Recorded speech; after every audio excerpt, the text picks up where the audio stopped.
Hello guys, welcome to Explore World and Celebrities. In this video, I'm going to be talking about Cubana chief priest and the Kenyan woman who recorded herself crying that Cubana chief priest should come and take his son, who was a child that they met together in Lagos, and Cubana chief priest impregnated her. But before I go into that, let me give you a brief biography of who Cubana chief priest is. Cubana chief priest is an entertainer, a businessman, and a show promoter from Nigeria. He came to limelight when he hosted musician Davido with his fiancée at that time Choma in Cubana Grand Hotel to perform, and the occasion attracted a big crowd. During this time, Cubana chief priest was the general manager of the hotel. Ventured into business early. While in school, he joined his father at Aba in Abia State, Nigeria, and learned the art of making shoes. Through this business, he was able to make his first 1 million naira. The nightlife entrepreneur has been aspiring to be a popular musician since he was young. Nevertheless, this didn't materialize. He, however, ventured into the entertainment industry and became a well-known entertainer and show promoter. He became famous after hosting the renowned musician Davido and Choma to perform at the Cubana Grand Hotel. He is an award winner of the Entertainment Personality of the Year from City People Music. His original name is Pascal, and he is the former manager and co-director of the Cubana Group of Hotels. However, the popular entertainer resigned and opened a club called Shrine in Owerri in 2020. He is said to have an estimated net worth of about $17 million.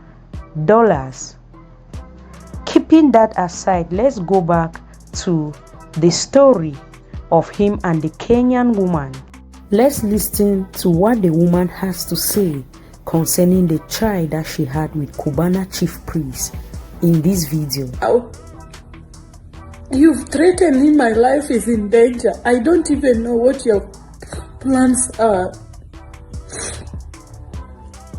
But I'm just begging you to come and please have your child, please. Even when you want us to do the DNA, I told you I'm ready. I'm gonna do it. I'm just begging you. I know it's not easy for you to. And any woman out there who is judging me, please don't, because nobody is perfect and nobody wishes all this to themselves. Things might happen in a different way that you don't even expect. That's the only thing that I can say. That Pascal, please, if you can feel the pain of. But I say, why? Maybe can we do that tomorrow? Can I have your number and then we can do it tomorrow? You say, no, I'll take care of you. Don't be scared.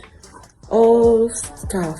And I told him, I'm new here. I'm scared of Lagos because my friend told me to be careful of the people that I talk to because some are crazy. So I say, okay. So we actually went back to the hotel. Inside the restaurant, and we sat down, even have food. He had his friends there and he had food, and he asked me, can you eat? I say, no, I'm full. I didn't even eat much. I say, I'm full, I can't eat because I already had dinner. So he told me, just try to taste the food, and then I did. And then after that I told him, okay, fine, now it's getting too late because now we sat there for some hours. So I even called my driver to come and pick me. So when the driver came and I was walking outside, just entering the car, Pascal was standing outside. So he saw me and he sent someone to come and call me. So I asked the guy who is calling me, and then the guy said, there's someone who is standing there who is calling you. Just come and hear, then you can come back. And then I said, I'm from Kenya, but I'm new here. I've not stayed here for long. So just came for my friend's wedding, but I'm leaving soon. So he said, okay, my name is Pascal. Do you know me? I said, no, I don't know you. So he said, okay, fine, please stay with me. I just like you and I want us to have more conversation. I want to say this because people have said a lot has been said, but nobody have heard my side of the story. I came to Lagos, that was last year. I came for my friend's wedding, and then I asked my friend, where is the next restaurant, because I want to go and eat Nigerian food. And she told me that there's a next restaurant there called Prime Chinese. So you can go there and have the food. I went there in the evening. So when I went there in the evening, I had food and I sat down. I had 2 glasses of wine. So I was really tired, and so I wanted to go back to the apartment to rest. Now it was going 2 months and a half. Now I was trying to chat Pascal on WhatsApp. He was saying that he will talk to me later. He keep on telling me, ignoring me. And I even told him, okay, fine, if you want me to do abortion now, let me do, because I don't want problems with you. I will not want problem with you at all. So he said, okay, don't remove the baby. I keep the baby until I came back home. We were just chatting. When I landed to Kenya, I told him I'm in Kenya. Pascal blocked me. I tried to call him direct. I told him, Pascal, why are you blocking me? I'm pregnant for you. Why are you doing this to me? When he hears my voice, he will hang up the phone.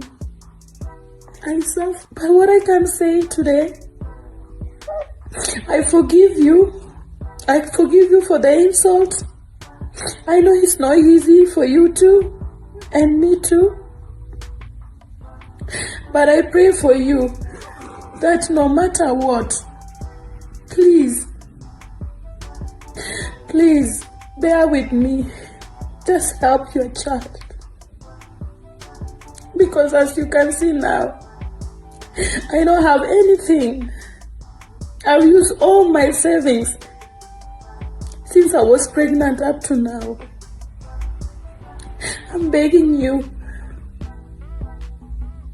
I know I've hurt you or any other way. I'm sorry.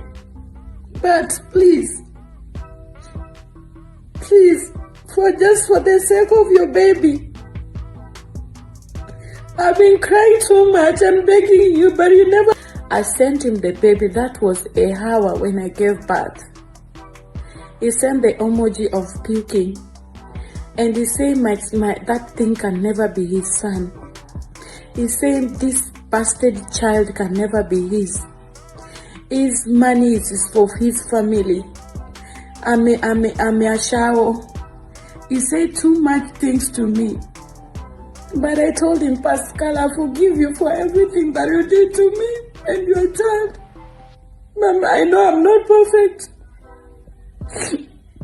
The only thing that I wanted you just to come and take care of your child, no matter what. Because the baby will grow and they will ask me, where is the father?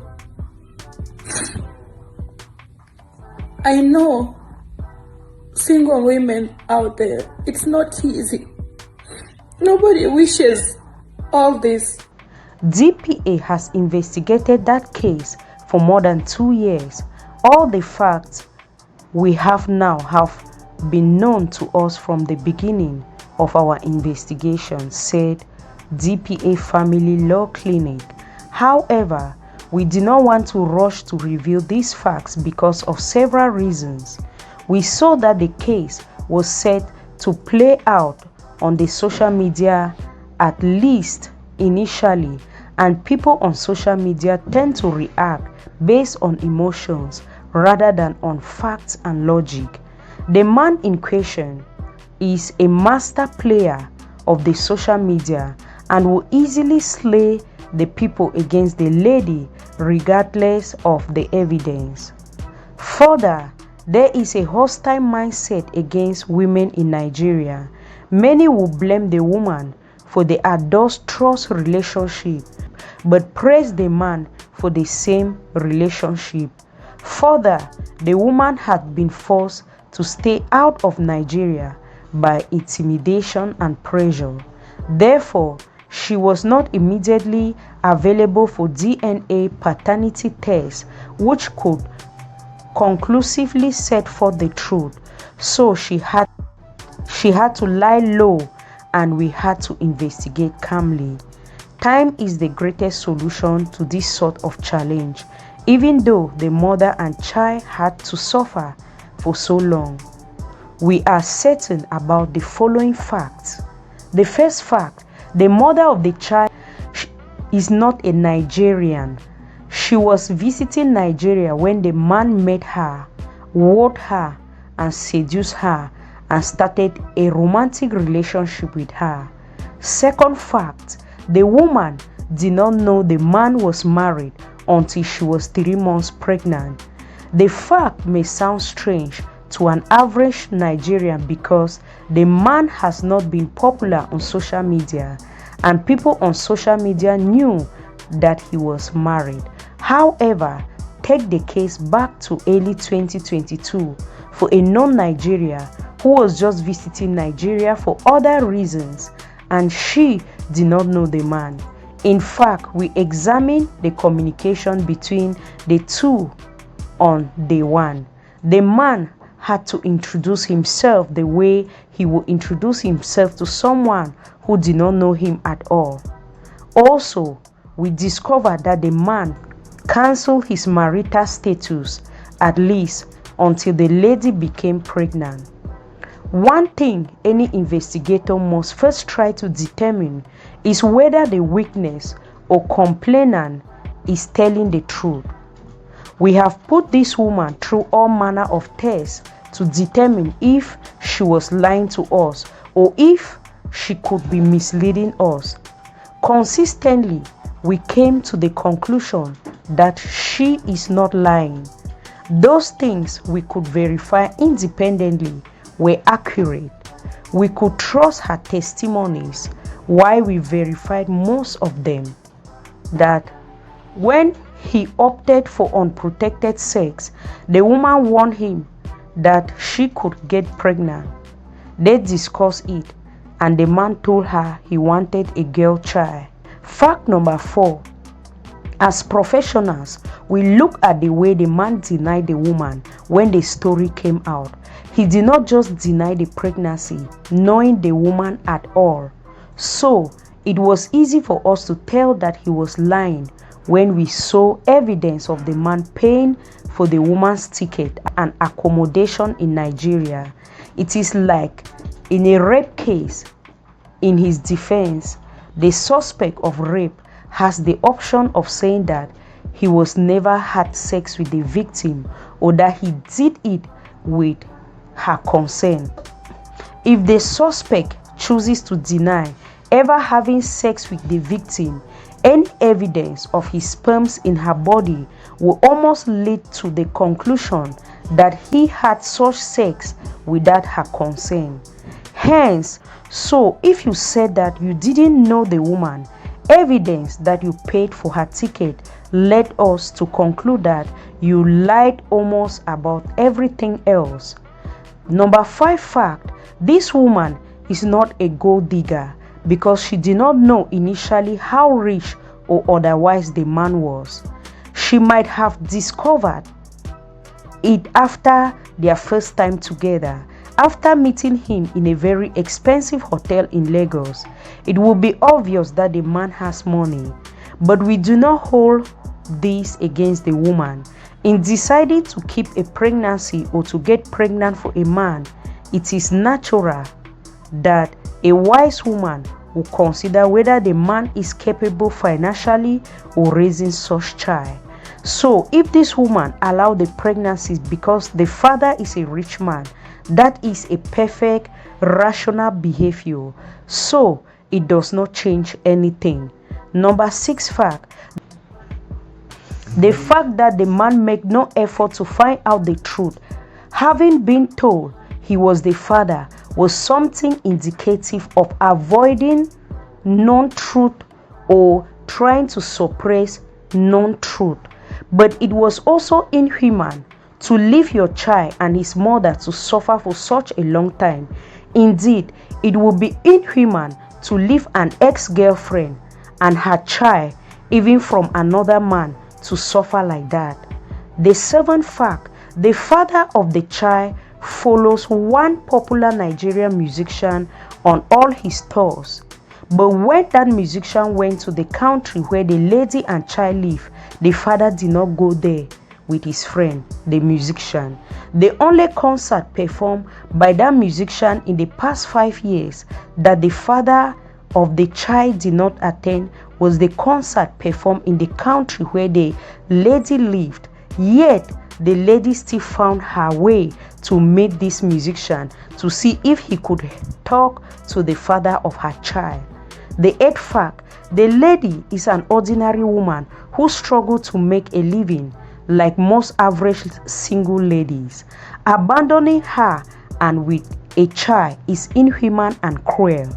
Number 9 fact. The lady contacted many Nigerian celebrities who are friends of the father of her child. She showed them these pictures. They all admitted that their friend is the father of the child, but they all failed to help her, even to talk to him about helping with the child's feeding. If you know how these celebrities treated this woman and her child when all she asked for was that they help tell the father of her child to help them with feeding money, you withdraw any respect you had for them. Number 10 fact. As a result of the way she was treated, first by the father of her child and further by his friends, the lady went into deep depression. She thought of suicide with her child many times. She ultimately had to go for therapy to stay alive. The 11th fact. After 2 years of investigation, DPA has all the information it needs to proceed with this case. Number 12 fact. Given that we understand how corrupt the Nigerian system is, including everybody can pay the police to harass anybody and to suppress any truth, this case is being coordinated from our US offices. Our head office in the US will coordinate our work in Nigeria and in the country where the lady and the child has been. Number 13 fact. We are concerned about the safety of our client and our staff as a result of this case, and given the state of violence and insecurity in Nigeria. We have a man who has constantly made the wrong decision and displayed power to recklessness. For instance, instead of just talking to the mother of his child, just talk to her and send her feeding money, he chose to avoid attending his friend's musical concert in the country where the lady and the child live. For the avoidance of doubt for any pregnancy, we hold the man and the woman equally responsible for the pregnancy. The tendency to blame only the woman is the height of stupidity. No woman can get herself pregnant by herself. It takes a man who does not want to use condom to impregnate a woman. In conclusion, it is important to have a relationship with God. According to me, if this woman was a God-fearing woman, she couldn't have gone into extra relationship with somebody she met for the first time in a restaurant in Lagos. If this woman knew God, she could have not go in having sex with a man, not only an ordinary man, but a married man, because they met in a restaurant. So according to the video, she said no woman should blame her, no woman should blame her. To me, I blame her, because you will not just meet somebody the first day and you go ahead because of the sweet talks and everything, because she herself, she doesn't even know what is good for her. You just left Kenya and you went to Nigeria to attend your friend's wedding, and you end up with a man. You don't know his background, you don't know where he's coming from, and you just end up in bed with the person, and now you are crying that the person should come and take up the son. So it is important to have the God factor in your life, and also to have standards set for your life, so that not any man that you meet on the road should ultimately take you into a relationship that will lead to this kind of consequence. So here comes an end of this video. Make sure you subscribe to this channel by hitting on that red subscribe button and hit the notification bell so that you don't miss out anytime we drop a new video on this channel.